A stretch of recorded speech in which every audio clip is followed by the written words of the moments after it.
Hi, this is Jana Kellam, and I am the creator of the Everlasting Love Club. And today, I just realized I don't have my paper. Hold on. Okay, I'm back.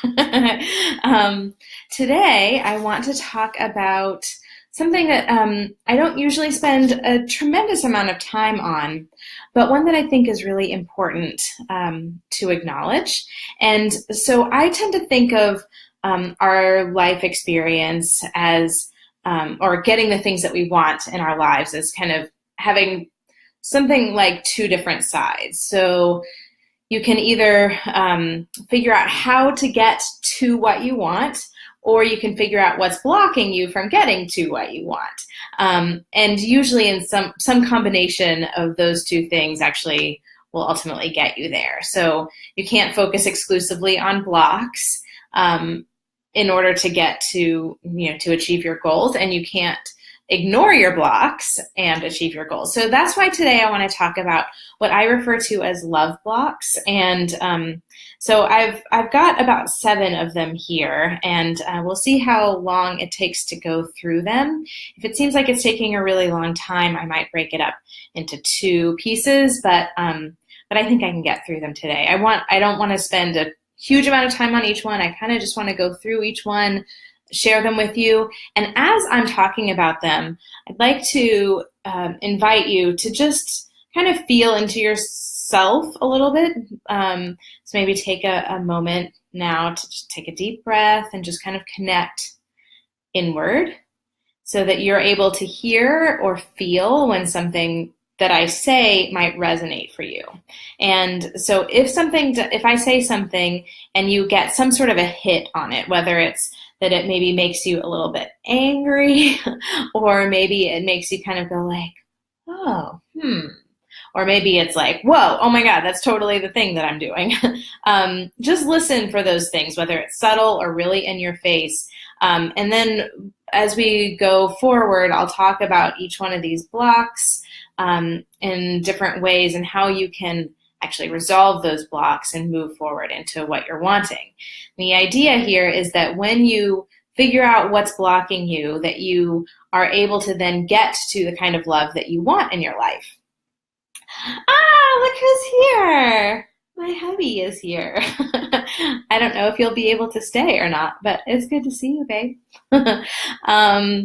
So I'm talking about love blocks, things that might be keeping you from experiencing the kind of love that you want in your life, that might be either keeping you from finally having a relationship that you want, or keep your existing relationship from being the way that you want it to be. Okay, so all that being said, I'm going to go ahead and dive right in. And if there's a place where you feel some sort of resonance with something, you can put a little like in the thing, or a love, or if something makes you angry, you can put in the angry thing, or if it makes you sad. So you can kind of like interact with this video in real time. I think that might be kind of fun to do. So, okay, block number 1 is coveting and comparing. So if you're looking at your friend's husband and kind of wishing that you could just have somebody in your life more like that, or maybe you're looking at your friend's husband and you're thinking like, why won't my husband do X, Y, or Z thing? It seems like her husband does all this stuff for her, and my husband, it's like pulling teeth to get him to do anything. So anytime you are comparing and finding yourself wanting in some way, or your relationship wanting in some way, what you're actually doing is pushing away the kind of relationship that you want, because you're setting up a sort of resistant energy. And when you put up any kind of resistance, whether it's looking at somebody and hey Haley, and comparing yourself to them, or any sort of anything that makes you feel bad, that's resistance. And when you have any sort of resistance, you're not going to be able to experience the good things in your life. So that's block number 1. Block number 2 is when you send mixed signals to the universe, which is things like, and this is so common in relationships. or when you're wanting to be in a relationship and so you're dating people, or maybe you haven't even delved into the dating world yet, you might say things like, well, I really want XYZ thing. I really want someone who has his shit together. I really want someone who doesn't live on his buddy's couch, or I really want someone who is artistic, or I really want someone who is funny, or that kind of thing. But I'll settle for XYZ other thing. I'll settle for somebody who's really trying really hard, or somebody who is vaguely amused by my sense of humor, or that sort of thing. So when you put out those two different things, I really want this. This makes me feel really excited to think about being with someone who is like this. But then, so it's like our energy gets really high, but I'll settle for this. I really want this. Then you never really get the opportunity to get that momentum going in the direction of what you're actually wanting. So it's kind of like saying, I really want this, but don't give it to me. I really want this, but don't give it to me. So that's love block number 2, is sending those mixed messages.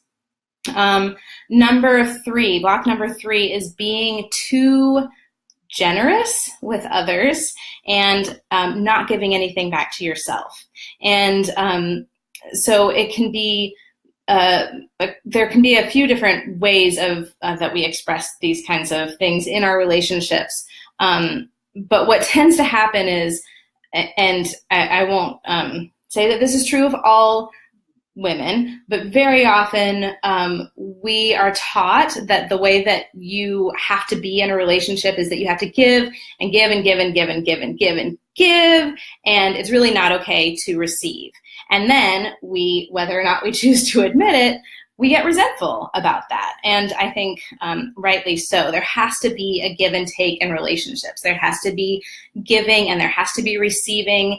And when you start to get in a place of, not being willing to receive, which is an easy place to go, then you can also get into this cycle of kind of the victim syndrome, I like to call it, where you start to see in all of your relationships that people are doing these horrible things to you. And that once you get into that pattern, it's kind of hard to break out of it. But if you acknowledge, like, oh, I have this tendency not to accept or receive or allow in love, generosity, compliments, soothing, healing, anything, money, anything that you are not willing to receive, you actually also won't be able to give that. That's a whole other subject. But so block number 3 is to find that balance with giving and receiving. To be willing to give and be generous is awesome. You also have to be willing to receive that in return.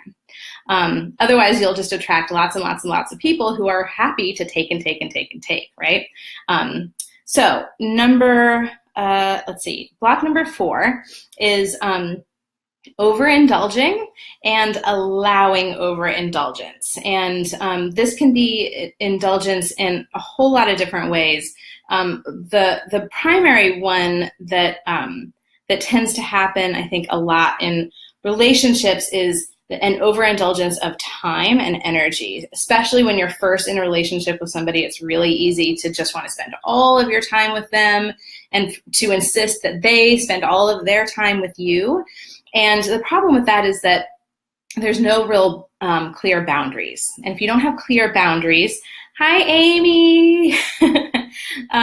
We were just talking about love blocks, and we're a little bit of the way through. So if you want to get caught up after I'm done with the live part, then you can check back in and see what those first few are. So when we fail to set boundaries, then we kind of set ourselves up for disappointment, for being hurt, for miscommunications and misunderstandings with our partner or with the person that we want to be partners with.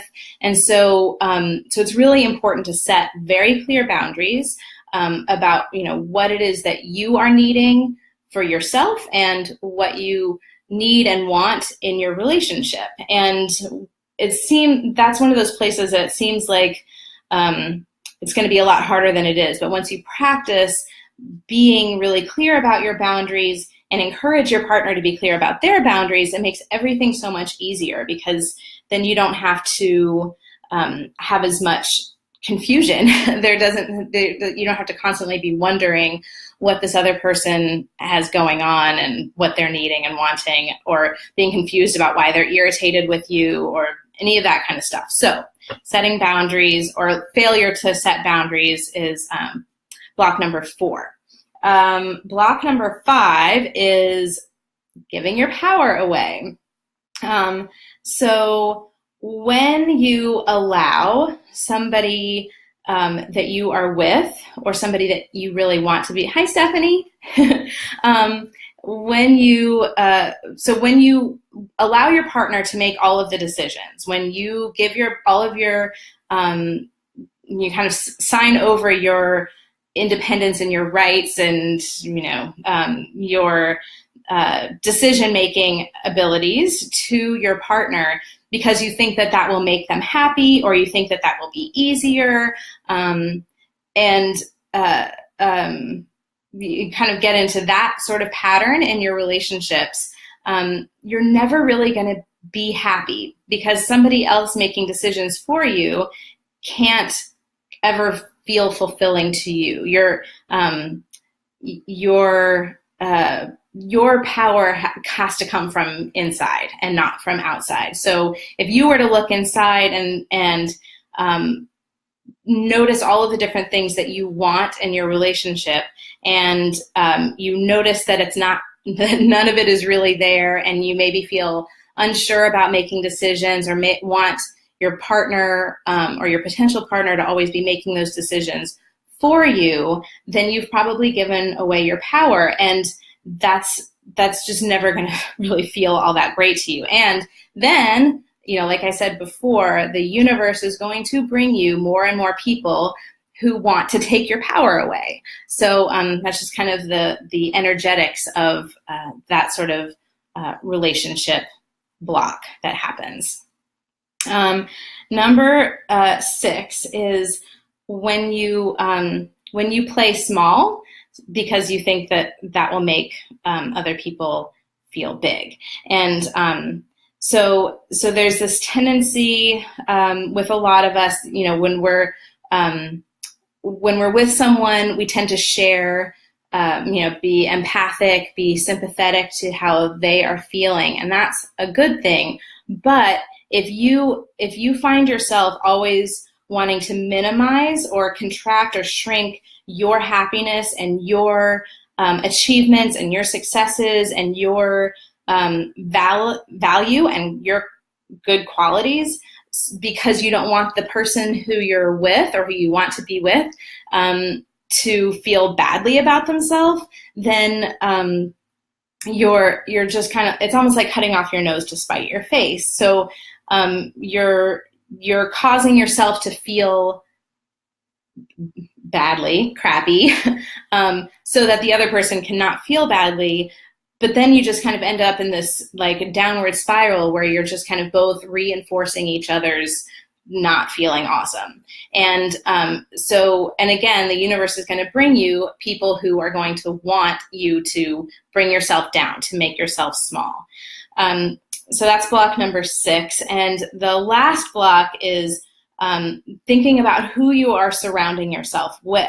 So if you notice that you have surrounded yourself with people who are constantly complaining about their partners or about an entire side of the gender spectrum, or who kind of can't seem to make their relationships work, or feel like they're constantly like in victim mode or any of that kind of thing. When you are surrounding yourself with that sort of energy, it's really easy to get into that space yourself, because we are sensitive to the energy of other people around us. And then that's what the universe is going to bring you more of. So I can't see if there are any questions. It doesn't look like maybe there are. If you do have questions, if If you want to type them into the comment box, and I can either answer them today, or if you see this video later after I've gone off live, then I can come back and answer those questions in the next live video. And so that was a whole lot of 15 or so minutes about love blocks. I hope that that was useful for you, and I would like to encourage you to share this with anyone that you think could benefit from it, and I will see you next time. Thank you. Bye.